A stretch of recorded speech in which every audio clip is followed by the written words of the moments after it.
Stanford University.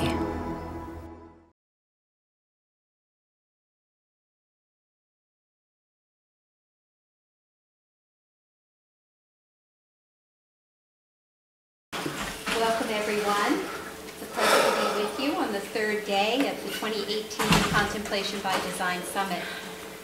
We are having a variety of opportunities to learn. Yesterday, I hope some of you enjoyed the experiential opportunity of the Carillon concert. Tonight, we will have an experiential and more heart-based inspiration with Roshi Joan Halifax Memorial Church. And for this hour, we're going to understand the science of all of this experience that we are sharing together. It's a great pleasure to introduce Professor Manish Saggar, who's here in the Department of Psychiatry and Behavioral Science. And from his own personal practice of contemplation and meditation, he derives his wisdom that guides his research to help us to understand more fully how these practices are helping us through our whole body function as well as our spirit. So without further ado, let's welcome Professor Saggar.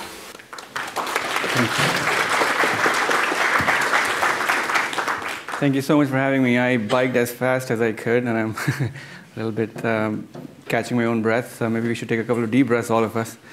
Because there you go. Maybe a couple more. Thank you. So thanks so much for having me, Tia. Sorry again for the last second entrance. Today I'll talk about mostly about how meditation, how do we study meditation in using neuroscience tools, neuroimaging tools, and even genetics tools, and so on and so forth. So a brief background. By the way, I didn't realize this, but I don't know if you've seen these sculptures in Stanford Gardens by Rodin. One of them is called Meditation with Arms. And the other one is called Meditation Without Arms. It's pretty interesting history behind it. Probably won't go today into it. But the outline for the talk, it's about 45 minutes or so. I'll talk about a brief background of myself and how I got into this field of meditation research. And then I'll go into the 4 major research themes that people are using these days to study contemplative neuroscience. And what do we mean by contemplative neuroscience to begin with? And because it's all a well-being setting, then how can we see meditation in the light of well-being, and how can it improve your well-being, and so on and so forth. And lastly, with the remaining questions, and if we have some time at the end, love to give you something in addition to the blah blah. Maybe we can all meditate together for about 10 minutes or so, 15 minutes, whatever anybody likes. I will share a very simple meditation technique. Feel free to stop me at any time if you have any questions. Okay, so as I mentioned, my brief background, I started back in 2005 in University of Texas at Austin.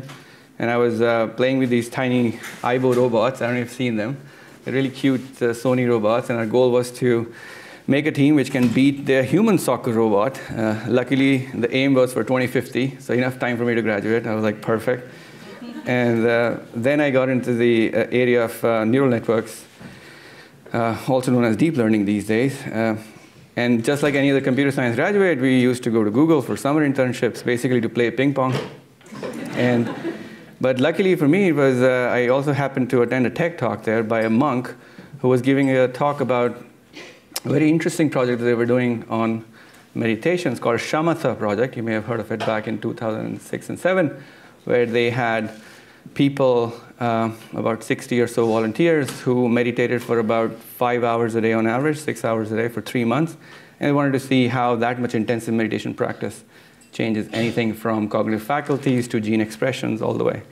And I was like, wow, that's what I want to do. And forget about the robotics. And I kind of sort of approached this monk and I said, can I take part in this awesome research? I know a little bit of programming. And he said, well, how much do you know about the brain and neuroscience?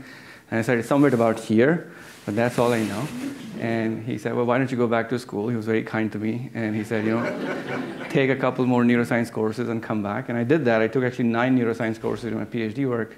And then I, luckily enough, impressed him enough that he gave us the data to play with. So we studied in this 3-month meditation retreat period when people meditated 6 hours a day every day. My job, my dissertation topic was how can I take the EEG data that they collected from these participants and see whether we can understand how the brain dynamics are changing. So not just see what meditation does to you, like improve cognitive faculties, help you with emotional regulation, but how does it do that? How does it do that particular part? That was my PhD work. And brain science, neuroscience being so fascinated, then I just couldn't go back to Google. Oh, by the way, this was the guy, Clifford Saron, who led this project. And you probably know the other guy on the right who's hugging him. And so that was my PhD work mostly. And then it's very hard, whenever you get a taste of neuroscience, it's kind of hard to go back to boring computer science, I think. So I came to psychiatry and then started my lab here last year. We are mostly studying neurodynamics, brain dynamics, and a variety of psychiatric disorders. Okay, so before I begin with meditation and its results, many people have asked me, people who don't meditate particularly, that it's probably just another hype. So somebody mentioned to me, if you look at Time magazine, every 10 to 15 years they have a cover on meditation. And then we forget about it, and then it pops up again. And then we forget about it. So this is probably just another hype and it'll go away. And because we live in Silicon Valley, I looked up what the hell is hype cycle exactly. And apparently it's something like this. So when a technology comes in, we are very excited about it. And then we realize, oh my God, it's not that awesome. And then we're somewhere here. And then it takes a while for us to then go back and really use it. So if you're a Bitcoin fan, you're probably somewhere here right now. Maybe. And so I said, okay, how can we see whether this is the case with meditation? So the easiest thing for a researcher to do is you go to PubMed, a website, which indexes all kind of journals, all kind of publications on meditation across all peer-reviewed journals. And then I'm plotting here over the years how many papers are published which have a keyword or entitle the word meditation and it's some kind of effects. And if you see here, there was a blip here back in the 70s, and then we are like, this is probably the hype cycle, I'm guessing. And there was a plateau, and then we finally realized the optimal use of meditation. It's no more a hype anymore. So last year alone, there were close to 400 publications. And as much as you know research, publications usually happen with no null findings. So most of them are positive findings. They found some effect of meditation and how it improves certain aspects of life. So if anybody tells you meditation is probably a hype, tell them no. We can go and check it out on PubMed. But the other thing with meditation, some of the other questions that are being asked is that, well, meditation is so complex. If you actually go to any meditation guru or a yogi, they will not give you a one-line answer for what meditation is probably, because it's so complex, it's full of all kinds of amazing spiritual, religious backgrounds. Then how in the world can science possibly study that? We don't have the tools to go there yet. So back in the graduate school, that was my question to myself, and my PhD advisors kind of pushed me to look into the commonality between all kinds of meditation techniques that are out there and try to find out exactly what it is that we can possibly study. Of course, I'm not the only one who did that. Many people have done it before to figure out, irrespective of which meditation practice you do, what is the most common thing? What is the most basic, common, minimal denominator we can find across all meditation practices, so we can at least start there. And apart from sitting on your butt, there's something else, right, that we all do, hopefully, in meditation. And the thing that popped up was this idea of cognitive control. In other words, following the instructions, right? So no matter which meditation technique you're practicing, the first thing you have to do is follow the instructions. If the instruction is something like, close your eyes, then you close your eyes. And it says, think of nothing, which is impossible. Or some other task, focus on your breath. Then all you have to do is stay on the breath, and if attention invariably lapses, you bring it back. It lapses, you bring it back. And in psychology or neuroscience framework, cognitive control pretty much captures that very nicely. So the idea is when you see that stop sign, hopefully all of you stop and not do the California roll, but at least you slow down, right? And that kind of inhibition that we exercise on our obvious actions is what cognitive control is all about. So ability to flexibly guide behavior in accordance with some kind of internal representation and goals. And overcoming otherwise compelling response tendencies. For example, if I'm giving a talk right now and I know so many people are watching me, I'm probably getting video recorded, and if I really want to itch, I just can't. Evolutionarily, I am supposed to do it because it's like built into my system and body, but I am resisting that. And I'm exercising my cognitive control. And we do that all the time throughout our lives. So if we take the lens of cognitive control, and then you go through all kinds of meditation exercises, it becomes So I'm not saying cognitive control is the center of everything, but it is a main idea behind all kinds of meditation, but it's a very central theme no matter which meditation we pick up. And if you take that as a lens to study meditation, things get much easier and simpler from the scientific perspective. Does that make some sense? Yeah. Actually, there was a very nice analogy. I was recently reading a book by Matthew Ricard and Wolf Singer, and he talks about in a very different way about cognitive control. And he says in his book, he says, think of the mind as a torch or a torchlight, right? And you're shining the torchlight on different things. So it's not that, so you can shine the torchlight on a pile of garbage, and you can also shine the torchlight on a pile of gold, perhaps. But wherever you shine, that's where your attention will kind of sort of go. So it's not that the mind is so-called a bad thing, or it's more that if you have the control over the torchlight. Does that make some sense? It was a very interesting analogy to me. So if we get the control back of the torchlight, or the flashlight, whatever we call in the US, that might really be the main key behind all meditation practices. Okay, so a quick demo of cognitive control. So might as well collect some data here. If you quickly read these words, it's very easy. So blue, brown, white, red, orange, purple, pink, green, black, gray. Not too difficult. Now I tell you to read the word but not the color.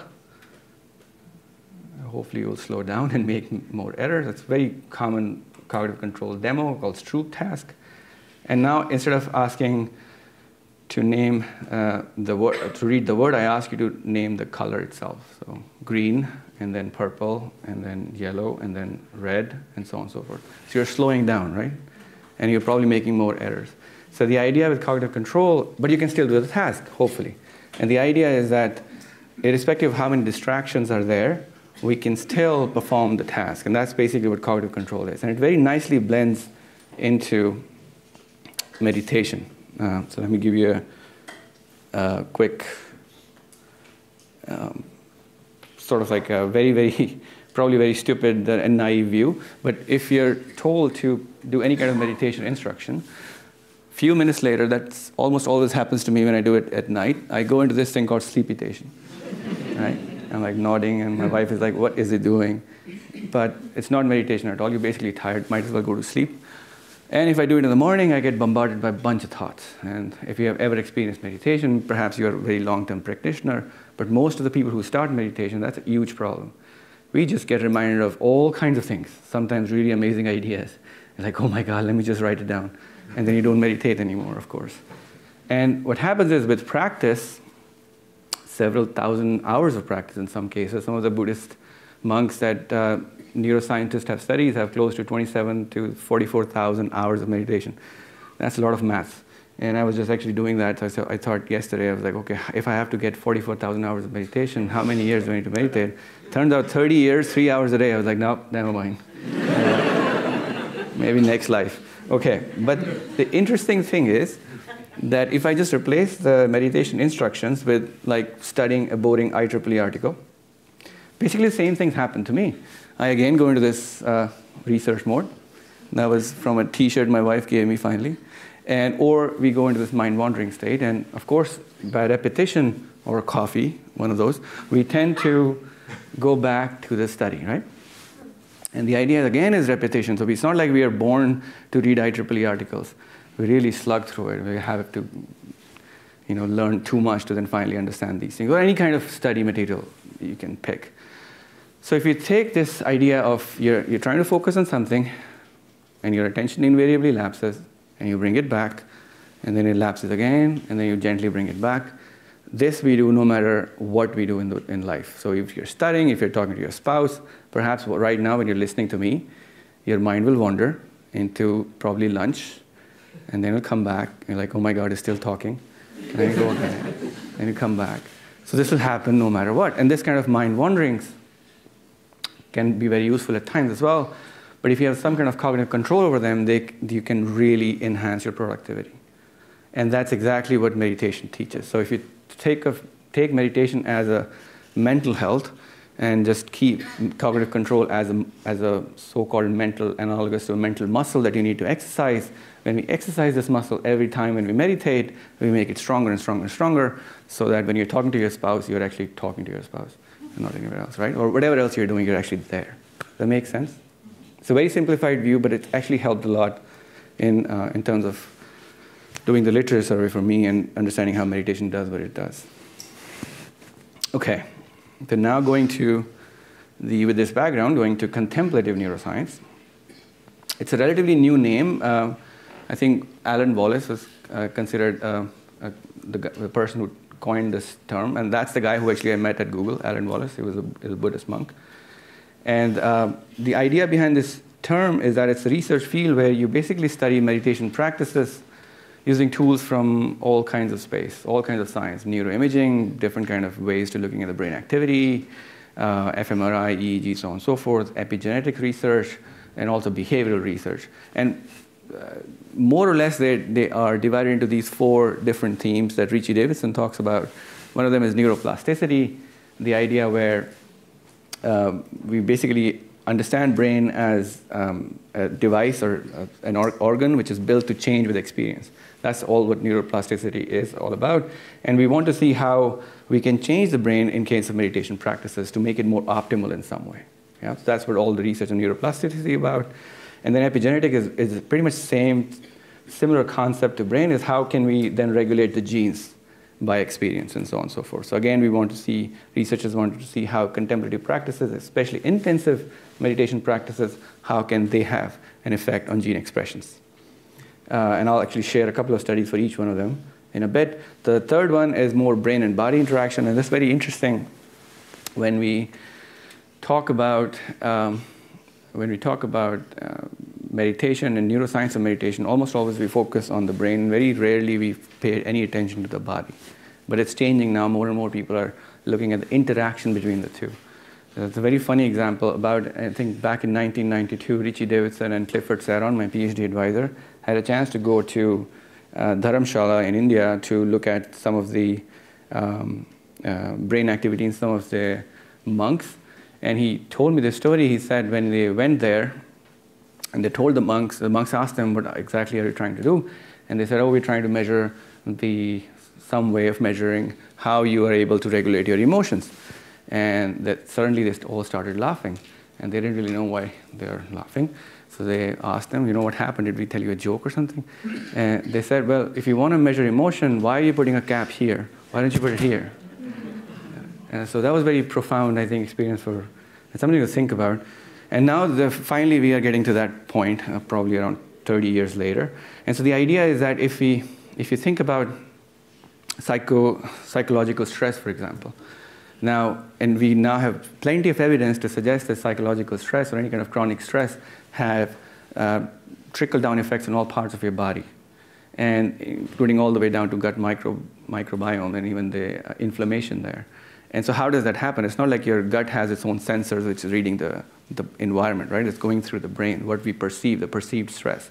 So the idea is that if we perceive stress and it affects the body negatively, can we somehow perceive the environment in a positive way so we can have a positive effect on the body, basically. And there are a couple of studies done to show that link. And the last one is a bit more controversial, and the idea there is, some part of it is controversial. The main idea is behavioral changes, that when we meditate a lot, we have a better handle on our cognitive faculties, like attention and emotion regulation. But some of the researchers also think that it's not that we are getting better at these things when we meditate. The idea there is more that we are born with a lot of goodness in us, and we're just peeling the crappy layers on top of us, which we gain throughout life. So that's the debate there, is whether we are innately good or whether we become good. Either way, we become good at the end, so it's fine. But there was very interesting research done to show how babies, when they are infants in the early 6 months, how they portray altruistic behavior very beautifully. And I'll share some of that as well. Any questions? I think good. Great. So hopefully your mind wandering is going well. Okay, neuroplasticity. So let's start with this study. It was published back in 2013. Antoine Lutz was the first author in Richie Davidson's lab. And in this study, they particularly were interested in how the anticipation of a pain stimulus and the habituation to a pain stimulus is different in people who are long-term meditators, and they are really long-term meditators. These are the people with average 27,000 hours of meditation in their life, and they wanted to see if you have this one trial where you meditate for like 45 seconds or so, and then they give you a thermal stimulus on your hand, while, by the way, you're lying down in the scanner. It's a pretty crazy experiment. And you can either get a warm stimulus, and then you may or may not get the hot stimulus after it. So the second you get the warm, you're anticipating, now I'm going to get the hot stimuli, and it's going to inflict the pain, and then it disappears. The pain intensity is pretty high usually, so even though, thankfully, there are no long-term effects of this torture, but it's a very interesting experiment to measure the pain intensity and unpleasantness.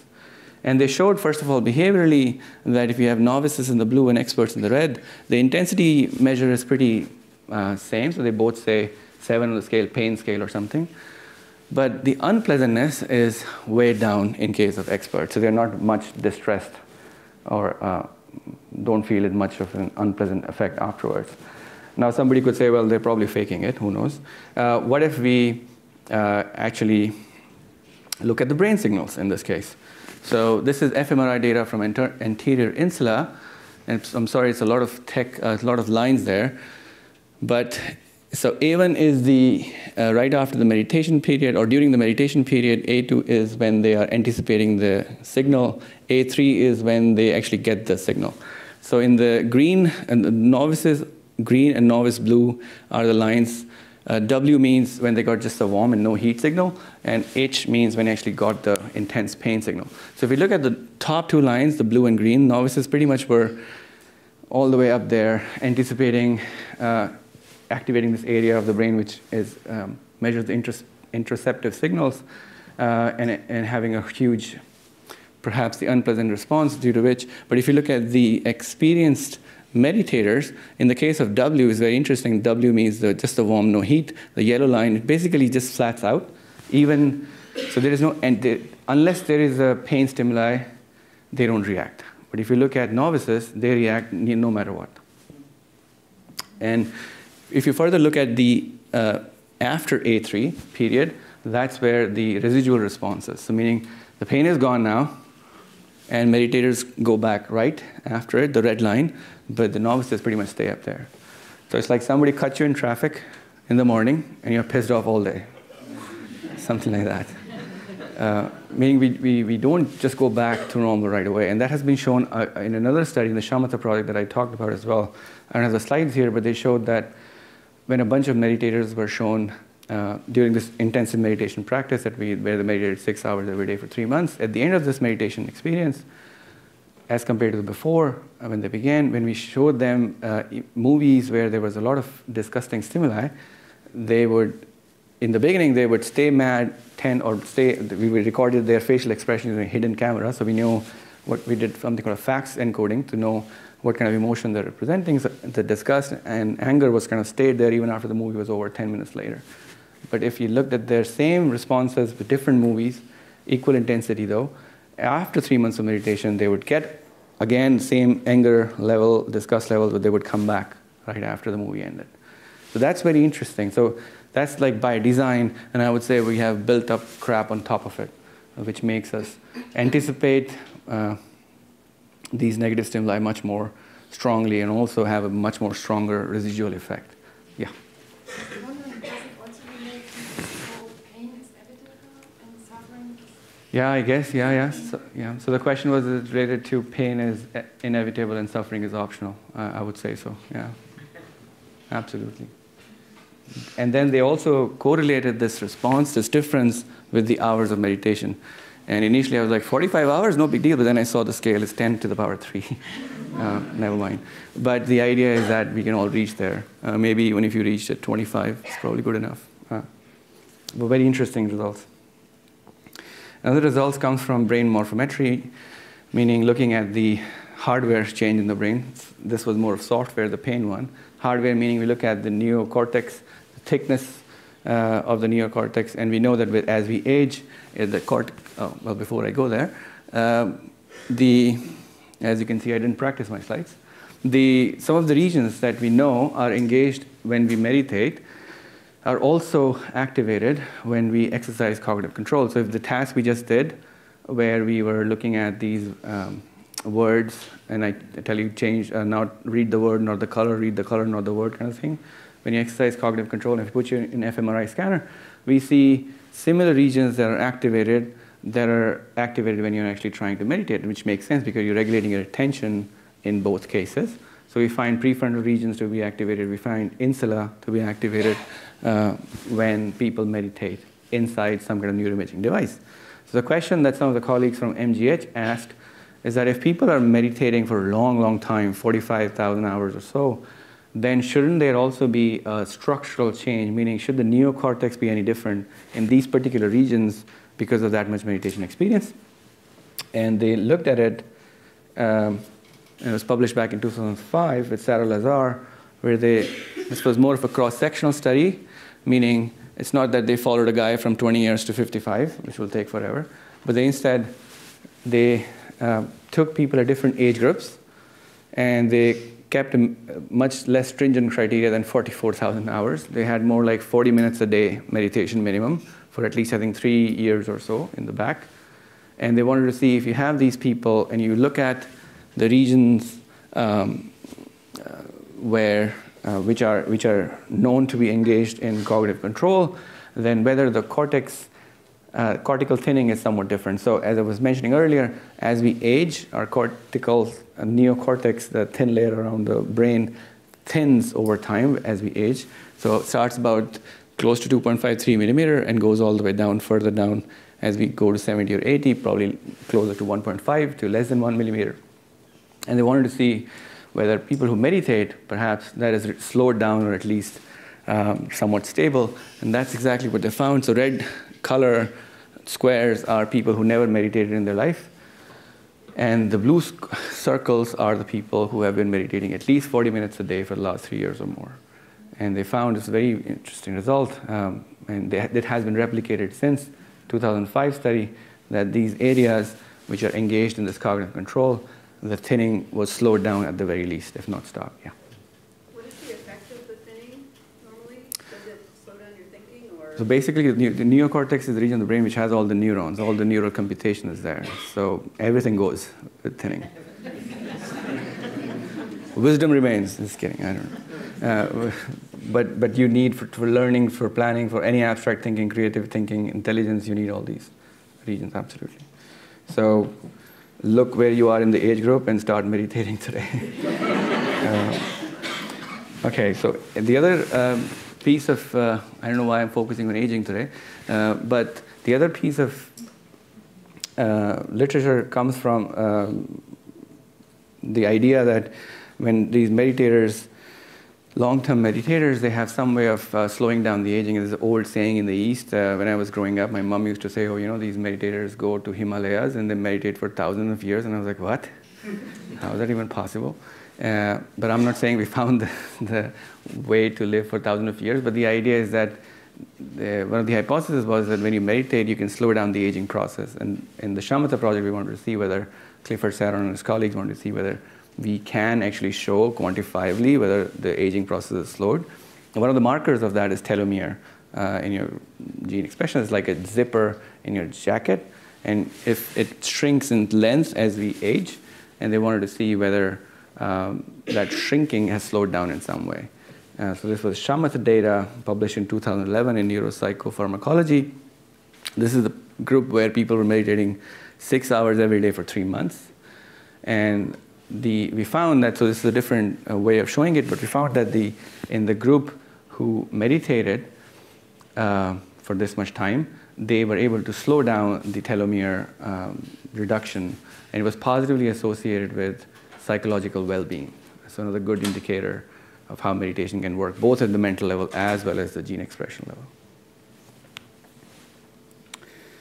Okay, so this is an example of the brain-body interaction. This was published back in 2003 in Psychosomatic Medicine.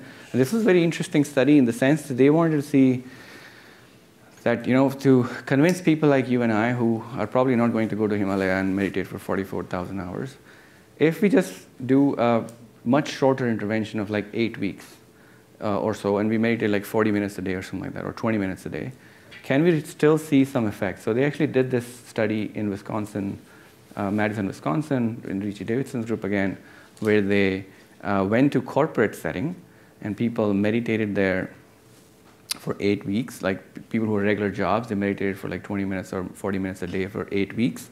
And they wanted to see, at the end of the 8 weeks, if we give you a flu shot as compared to a control group who also gets the flu shot at the end of some control training or wait list and at the end of the 8 weeks, which flu shot gets a better impact, so to speak. So they measured this thing called, I actually don't remember the name, antibody titers to influenza vaccine, and they found people who meditated just 8 weeks, they had significantly more antibody rise from 3 to 5 weeks to 8 to 9 post-vaccine. So this is 9 weeks post the vaccine, 8 to 9 weeks, and they were given vaccine for about 3 to 5 weeks after the intervention.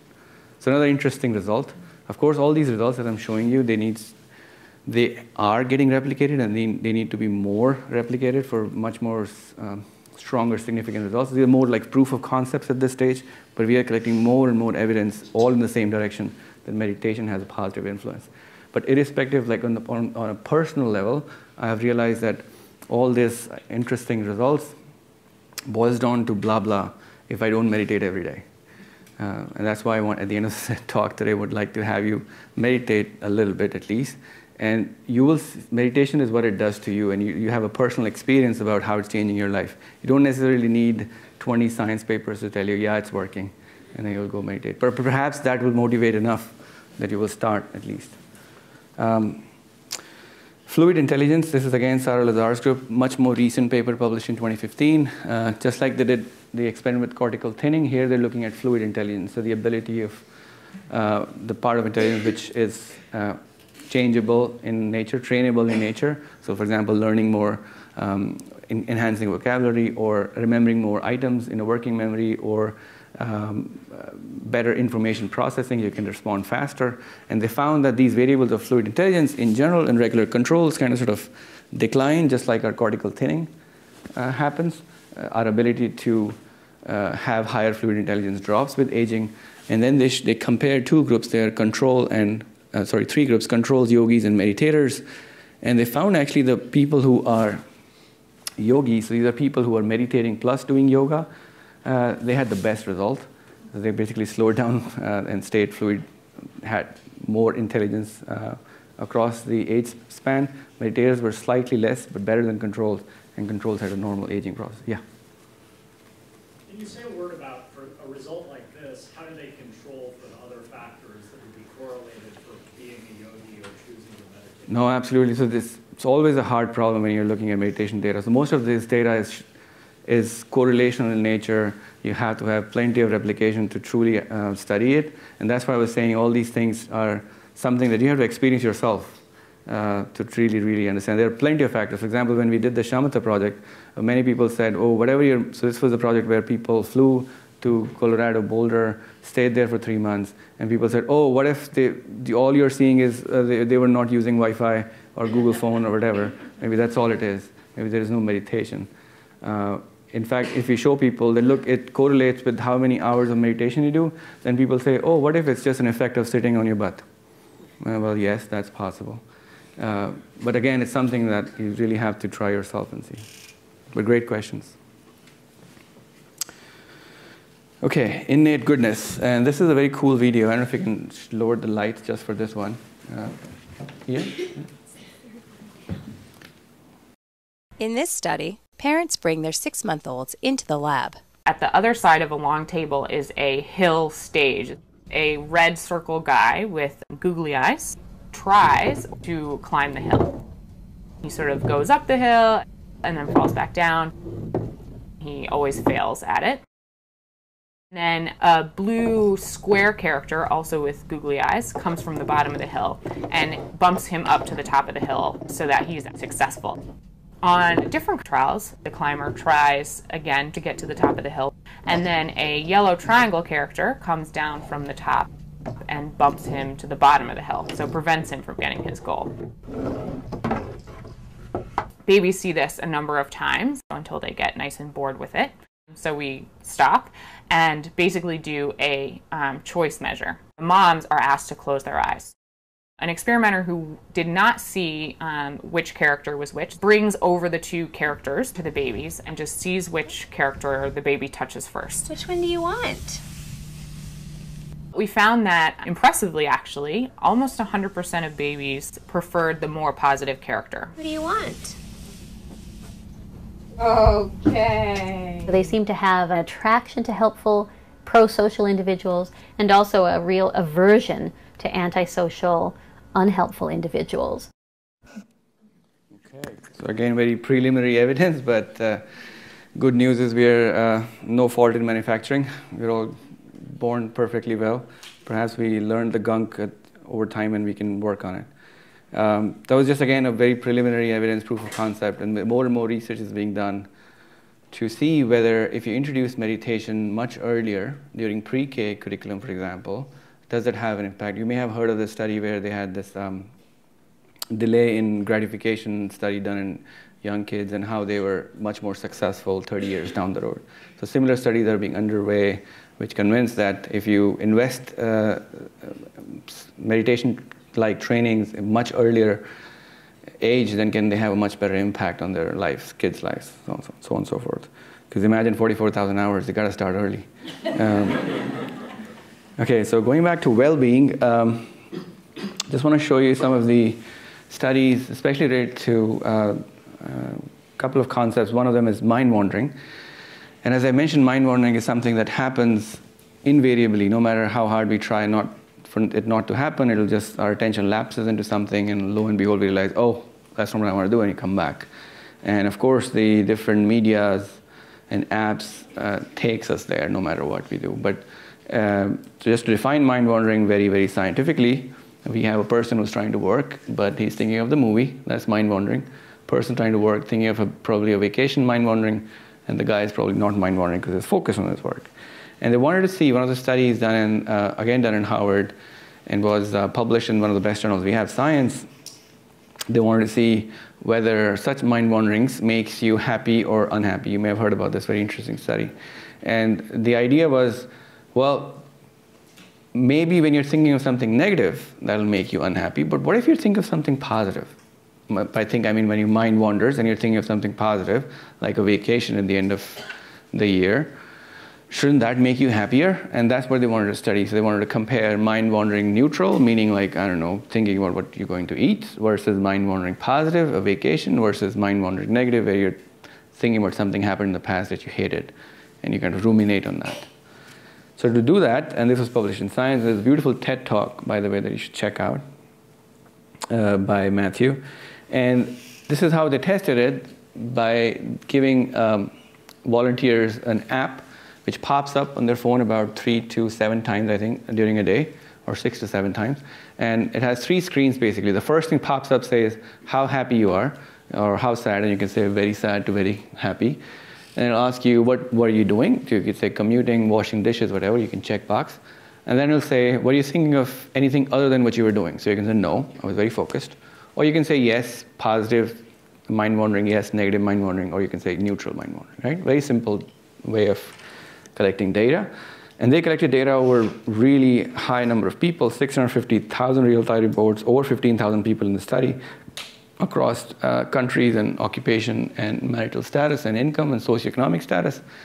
And they wanted to see whether this happiness changes. By the way, interesting fact, in the United States alone, they had this measure that was published in 2010. They said about 47% of the time, US adults have mind-wandering state. That's a lot of mind-wandering, we all do. And just to explain again, mind-wandering doesn't mean that you're doing some kind of creative thinking, like you're like trying to solve a problem and you're like, oh, let me just go for a walk. That's not necessarily what mind-wandering is. There your goal is to find a solution to the problem creatively. Mind-wandering is where you're trying to do one thing, you just can't do it, just mind wanders. You're trying to do one thing, it wanders again, and you bring it back. That's what mind wandering is, where you don't have that cognitive control and it just slips away. And they saw that if you look at presently focused, people who were doing the dishes when they're focused on the dishes, they were the happiest, apparently. if you look at mind-wandering pleasant, even that was slightly less and apparently significant happiness level than mind-wandering neutral or negative. So even when you are thinking of a vacation or something positive and your mind wanders into those states of positive, even then your happiness level was less as when you're actually focused on the task. So that's a very interesting result, I think, and something to think about. And imagine what helps you with mind wandering or having reduced mind wandering is meditation. The same principle, when you meditate, when anybody meditates, you try to follow the instructions, your mind tries to wander, you bring it back. It wanders, you bring it back. So you strengthen this muscle of cognitive control that automatically helps you with reducing the amount of mind wandering. And when you want to mind wander, then it becomes your task, then you can do it if you want. But you have the control. You are in charge and not driven by your emotions, experiences, or news cycles, which we are very fond of these days. The other scientific example, or other thing I want to focus on, is the effect of chronic stress. So these are the pictures of first day, first term, first day, second term, so on and so forth. I don't know what happened this time. And you know, so about 20 years ago, right? So there was communicable diseases was a big issue, and now when we talk to healthcare people who are looking at the financial burden that health care is going to have in the United States, it's much more focused on non-communicable disorders, which are born out of stress, mostly psychological stress.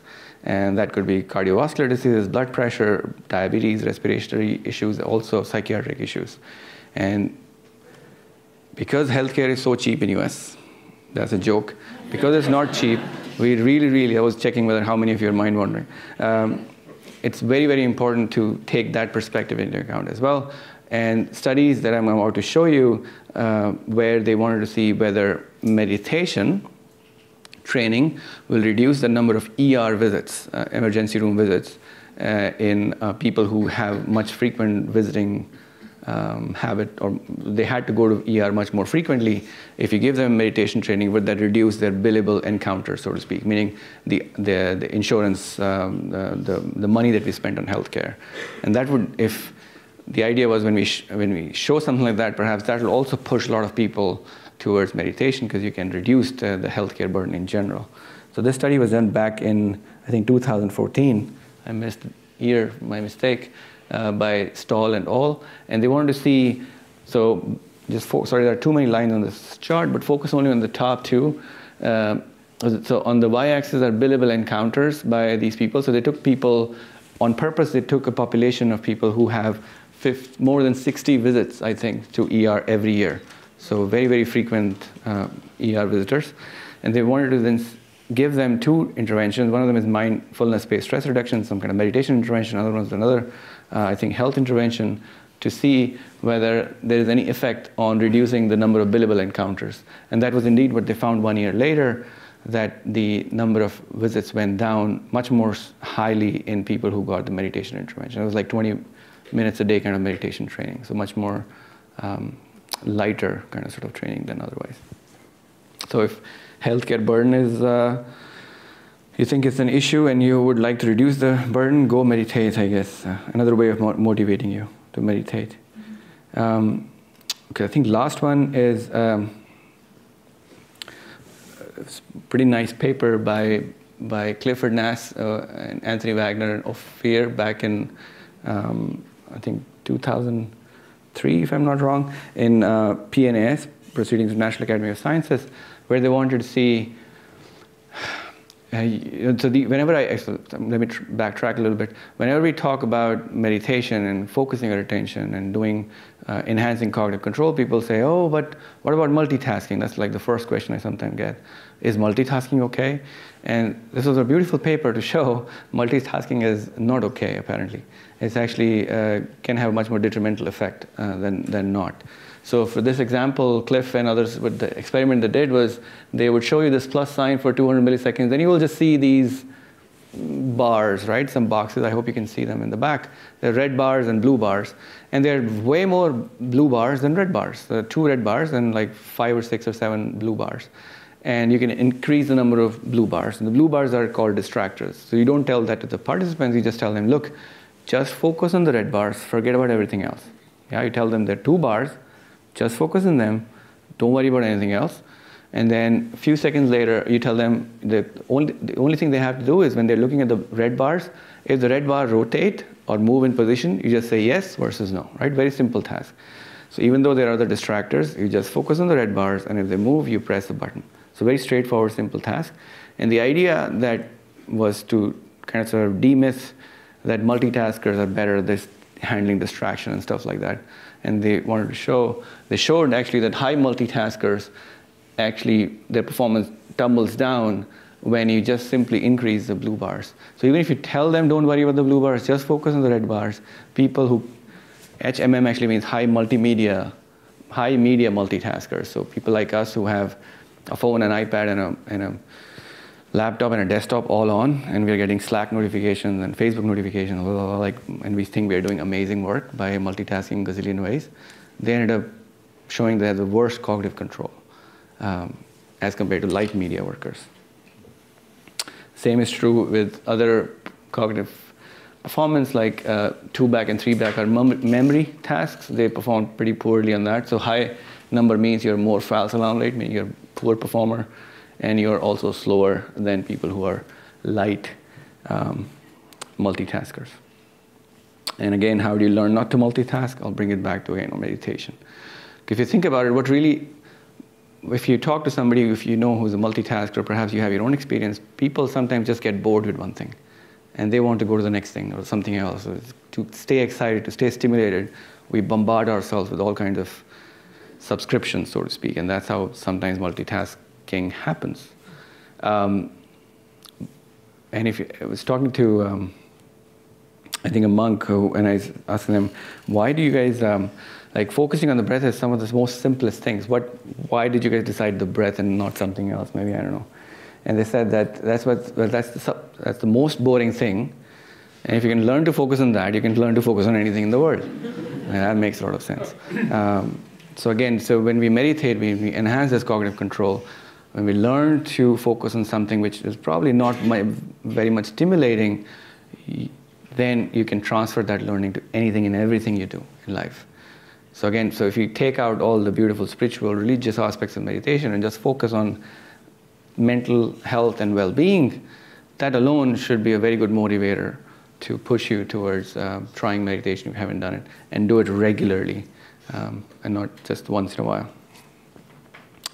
Okay, so some of the remaining questions, and how much time do I have left? 10 minutes? Okay, so I'll go through them very quickly so we can actually meditate.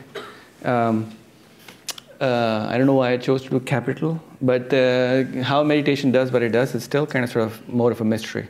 So some of the work I did back in Ph.D. was to look at dynamical systems. So we try to simulate brain activity while meditation using some computational models. And we were able to show in this computational space that meditation is enhancing stability in the brain. But much more work is needed to actually learn the basics of how exactly meditation helps with better cognitive control. Like intuitively it makes sense, but most of the basic research is still upcoming. And then there is another new area of research which is coming out of this innate goodness piece, is that does meditation makes us more ethical? And there is a lot of research going on, especially Richie's lab, to take a look at that. The third piece is whether can we do meditation. So most of the meditation research I mentioned here was done at a smaller scales anyways. So like 50, 100 people. Can we do it at much larger scales? So you may have heard of Human Genome Project or Human Connectome Project. They were done at much larger scales. Can we do the similar things in meditation to look at much more larger populations to see the interventions help? Another interesting idea, I think, that somebody asked Richie Davidson was, can we also have a brain bank for meditators? So long-term meditators, can we take their brains after they pass away peacefully, hopefully, to then look at their brains and so on and so forth. I've been feeling great, so I will slow down. And then meditation in pre-K and young children, as I mentioned again, and the last one is how can we use meditation interventions for psychiatric disorders. So most of this work is ongoing, but it's not, I remember back in 2008 when I went for a Mind and Life Research Institute summer workshop. That's a very nice workshop where all the scientists who are working on meditation get together in, I think, New York somewhere. One of the scientists there said that when he was studying meditation, they had to be some kind of double agent, meaning they would be doing some research on meditation, but saying, oh, we are actually studying emotional regulation, and not really use the word meditation. Because the second they use the word meditation, the funding kind of sort of dried out. But that's changing much more now, much more rigorous science is getting into in this area. And as you can saw with the number of publications being published every year. So hopefully that change is happening. So if you're looking to do research in this area, I would highly, highly recommend. This is a great time to get into. Okay, if no more, yeah. Contraindications. I heard there are also contraindications for meditation, for example, psychiatry disorders. Contraindications. Can you elaborate more on that? So, for example, people with high anxiety or sometimes should not meditate? sorry? Are you saying they should not meditate? Yeah, sometimes it can trigger things. Oh, I see what you mean. So yeah, so of course, in the side effects, there are no, as far as I know, there are no known negative effects of meditation. In PubMed, I've searched very deeply for that. I saw articles about creating something like psychosis or something like that. Or I also had a client and she said it got worse. Okay. Now if it gets worse, don't do it. Yeah. But I think some people also somehow claim or think that meditation can replace medication. I don't think that's the case yet. So I would rather supplement it than actually replace something. But of course, if you are on a spectrum further away, you rather should do what the doctor says than you try your own stuff. Absolutely. Yeah. Could you go back to the ER visitational data you showed us? Yeah. I'm wondering if they actually measured physiological markers of health and not just Believable encounters. ER visitation. Is there actual physical evidence? I think in the paper they do talk about it, but this paper was specifically designed to measure the healthcare costs.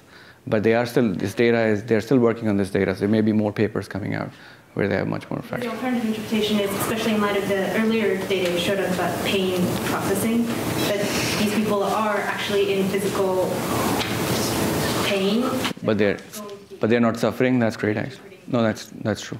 That is true. So again, that's where the how comes in. Like, how does meditation is changing their lives? That's not clear, but it's doing the good benefit that they're measuring through healthcare. Absolutely. But great question. Yeah. Are there any studies that telomere length can be added? Oh, actually, there's a contrary evidence, I think, if I remember right, that in certain diseases like cancer, it actually grows. So it's actually not a good thing that you add up. But as compared to meditation research, it's only slowing down. It's not the other way around yet. Yeah. So the cortical thickness goes down with the age. Are there studies to say that it can increase, thickness increase with the meditation? No, again, the same response to the telomere. We just evidence is they're only slowing down the aging process, but not reversing the aging process yet. It was really very cool, I guess. Okay, last question, and then we should meditate. Who was, yeah. Are there alternative practices to meditating that are equally or similarly beneficial? For example, sometimes journaling is advanced as doing many of the same benefits, including increasing cortisol. Yeah, great question. This question is, are there alternatives to meditating, like journaling or painting or something like that? And I love this question because it's a very key question. So if we give it an analogy, if the doctor says, go to the gym 30 minutes every day, no matter what. And I go to the gym, I take a chair with me. I sit there for 30 minutes and I come back. Perfect relaxation. I'm very happy at the end of it.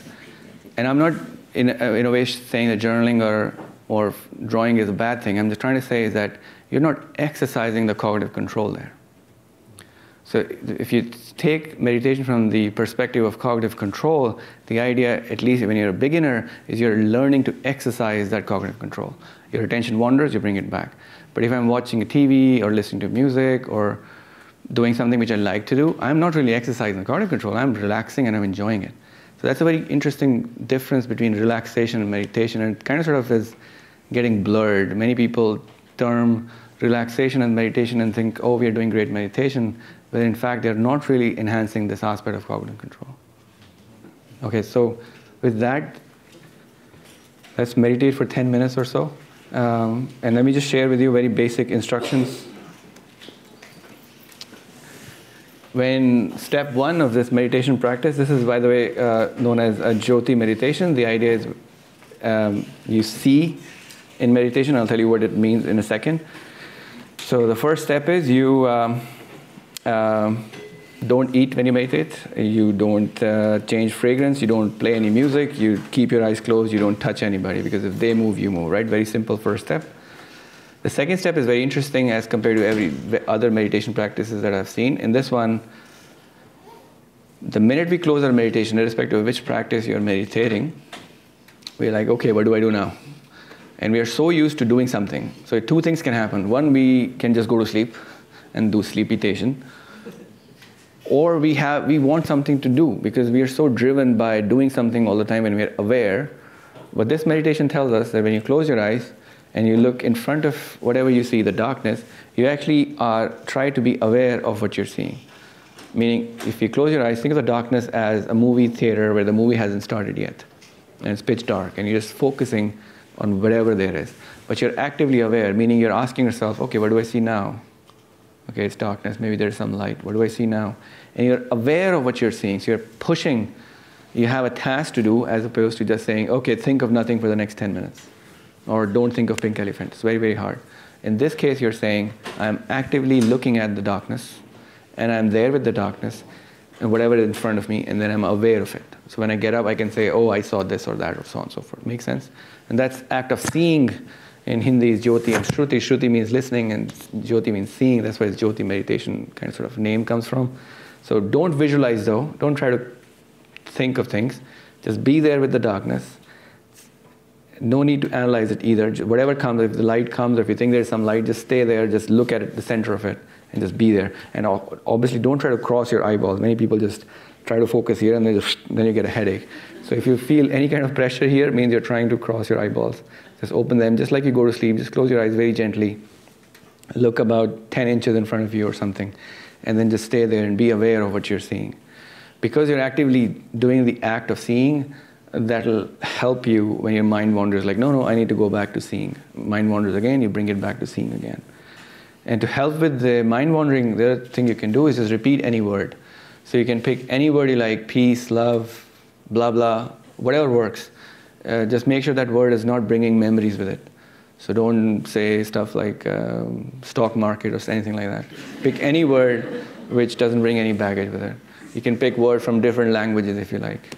And then every time your attention wanders, you be very kind to yourself. No need to bash. We bash ourselves plenty already in the day. For these 10 minutes, don't bash. Say, it's okay, let's come back. And be kind. And let's try this meditation for about 10 minutes.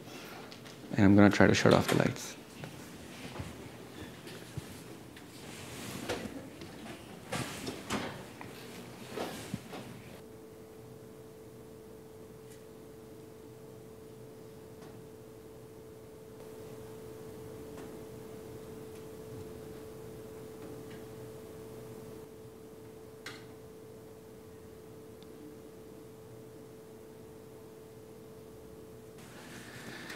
Okay, well, I thought it's going to be much less people left here, but good. So I guess you like the meditation.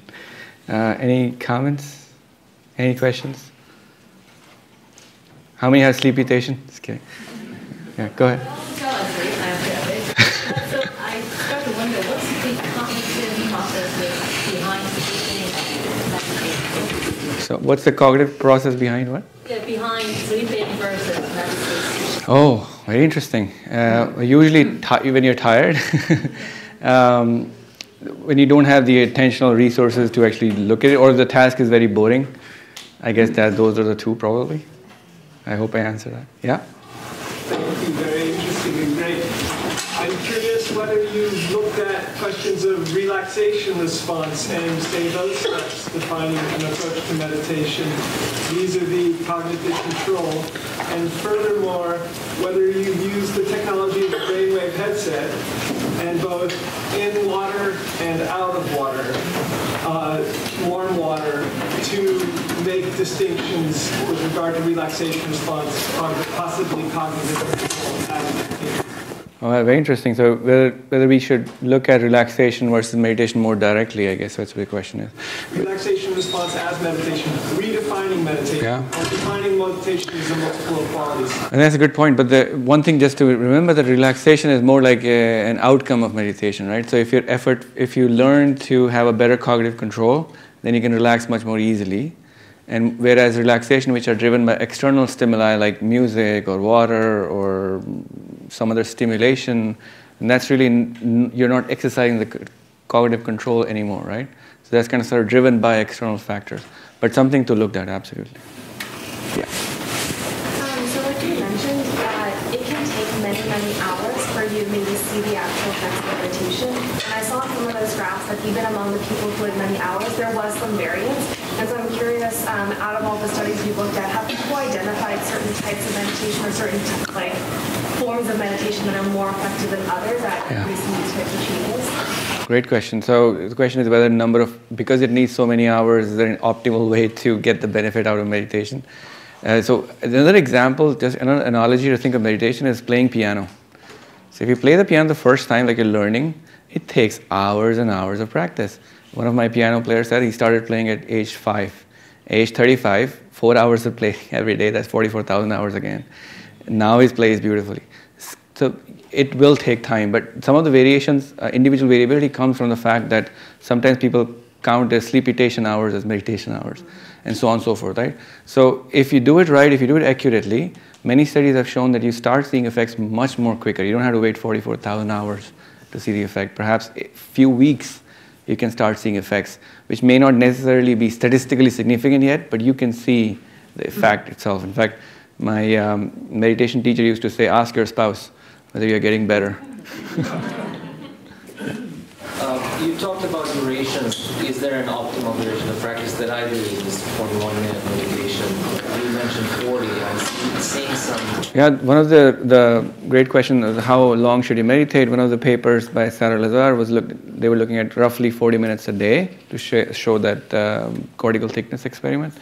The more the merrier, but the thing is when you're first learning to meditate, it takes about 10 minutes just to settle down. And if you get up at the 11th minute, you really haven't, it's like going to the gym, you just do the warm-up and you're like, okay, I'm done. Right? So you really have to push yourself a little bit. So we all have to find where our comfort zone is and whether we are really pushing ourselves a little bit or not, and then see whether that effect of pushing is actually giving you any benefits. So really very much individual. Yeah. Yeah. Is there some study on the co-habits meditation can make people, the kind of people who are likely to meditate are also maybe unconscious or more often? Yeah, it's a great question. There are studies more with personality, that certain personality types are more prone to learning meditation or more excited about it. Habit-wise, like diet and nutrition, I don't think there's any scientific study done yet. But many people, if you go to like Buddhist tradition, for example, they absolutely say what you eat is what you become, kind of sort of thing. So absolutely, there's definitely a correlation there, but not studied scientifically. Speaking of that briefly, there's this project here at Stanford called the Well for Life Project that is collecting data in the United States, China, and Taiwan, and Singapore that is asking behavioral lifestyle questions and meditation questions. So within the next year or two, there will be some publications on that. Great, perfect. There you go. Yeah. So you had mentioned epigenetics as a gene expression. Can you just quickly talk about that or just point us to some research? So there was regarding gene expression, there was a study by Richie's group again, Richie Davidson, back I think in 2003 or something, where they did the peripheral blood. They took the peripheral blood to look at how inflammatory gene expressions change, but I can give you a link afterwards, I think. Yes? Research on different traditions of meditation and the effects. Yeah. New tradition. So comparing meditations, usually people stay away from that for obvious reasons, because you can't just comparing tradition comes with its baggage, so to speak. So that's why scientists kind of take the other way around, but looking at what's the most common thing we can look at, rather than saying you're better, you're worse. I think it's easier. Oh, actually, one question she asked as well is like, what's the question to that? It's like, what's the optimal meditation type?